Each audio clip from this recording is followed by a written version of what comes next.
Welcome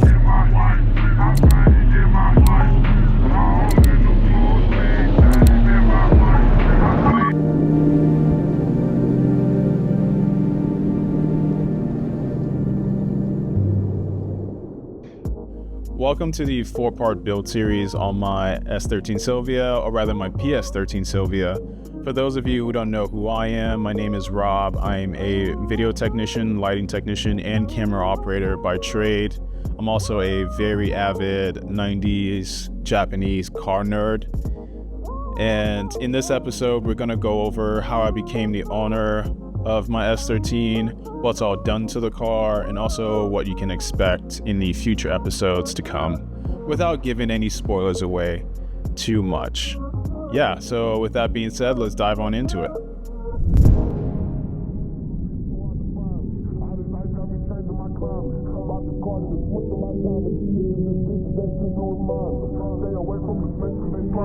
Stay away from the faces they grimy, not teaching no lessons, I'm just being honest. They shining, came from Johnny.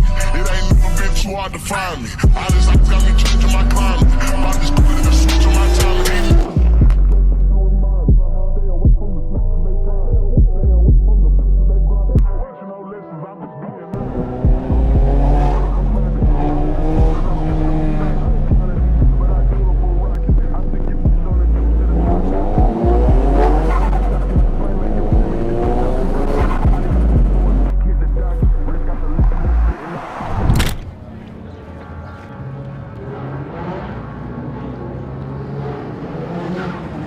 I've owned quite a lot of cars over the years, the two most notable being my C33 Laurel and now my PS13 Silvia. After owning the Laurel for a while, I knew I wanted something more sporty that had tons of style and interchangeable parts. So when the opportunity to purchase this car came up, I jumped in headfirst. The car definitely needed some work, suspension-wise, cooling system, fuel system, bodywork, the list goes on. So I've been slowly chipping away at it over the past couple of years. Alright, in terms of styling currently on the exterior, I have the TBO front bumper, and I also have OEM side skirts and dorky dory rear valences, and that completes the entire aero look of the car. Very subtle, not doing too much, not very loud. However, with the Volk aero discs and the T37Vs, that really subtle look becomes more aggressive, and the car has, I hate to say it, but the word is aura around it.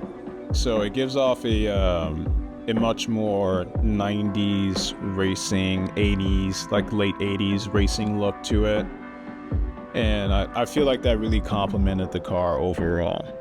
However, with the front bumper, my main gripe is the fitment of it. I might have gotten a bumper that was out of a rather old mold, because with all the research I've done and all the people that I've talked to, they haven't had this issue ever with their stuff, so I'm giving them the benefit of the doubt.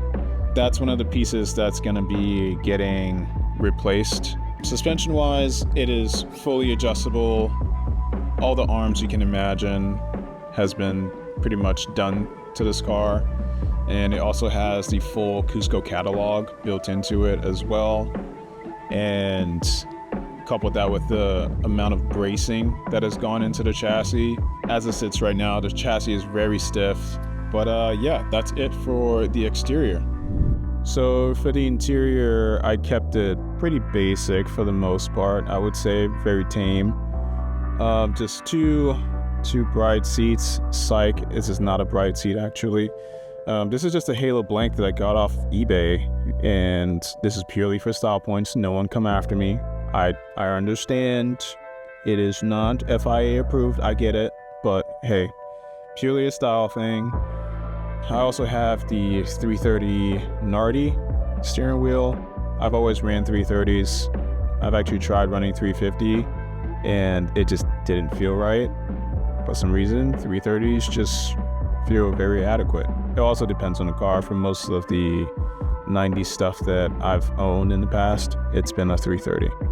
I also have a Vertex turn signal extension. Other than that, I just have the HKS workbox in here. It purely houses all of my detail products that I use to clean a car. If I go to a show or I go to a Cars and Coffee, I just have all that right there and accessible. I also have a carbon rear view mirror cap. Those are just the little details. And that's pretty much it for the interior. Oh, I almost forgot. The biggest S chassis flex of all. Spotless, uncracked dash. No humps, no weird scratches, no divots, no nothing. Just well maintained, and I plan on keeping it that way. Yeah, with that, let's move over to the engine. All right, so on the engine side of things, we have a full S13 drivetrain, and on the hot side, we have a Silk Road turbo manifold with a Garrett GTX 2860, full braided lines as well, and wiring specialties harness. We also have a Z32 MAF with a epoxy intake as well. I also have the Chase Bays brake booster delete.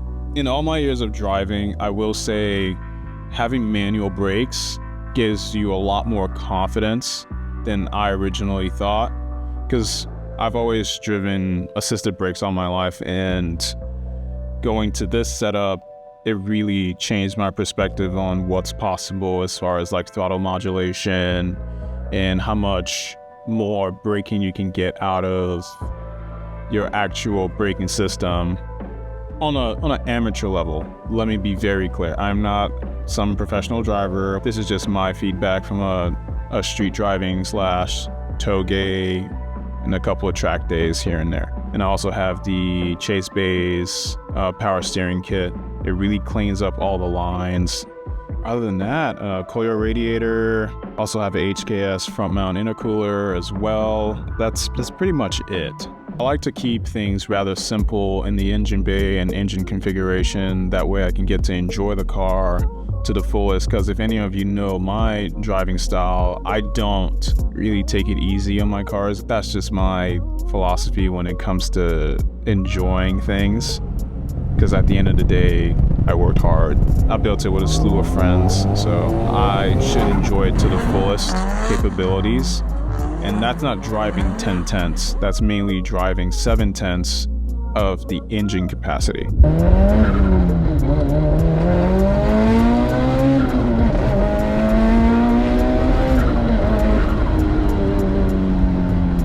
Alright, that's gonna do it for this episode. I really hope you guys enjoyed all the parts and the reasoning that have gone into the build so far.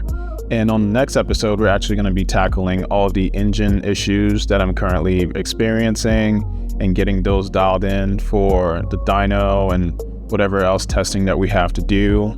If you've enjoyed the content so far, make sure you leave a like and a subscription on the channel. That really helps with the algorithm, and it helps bring new eyes to the channel as well, so we can all function as like-minded S-chassis people. But with that being said, I hope you guys have a good one, and I'll see you on the next episode. Peace.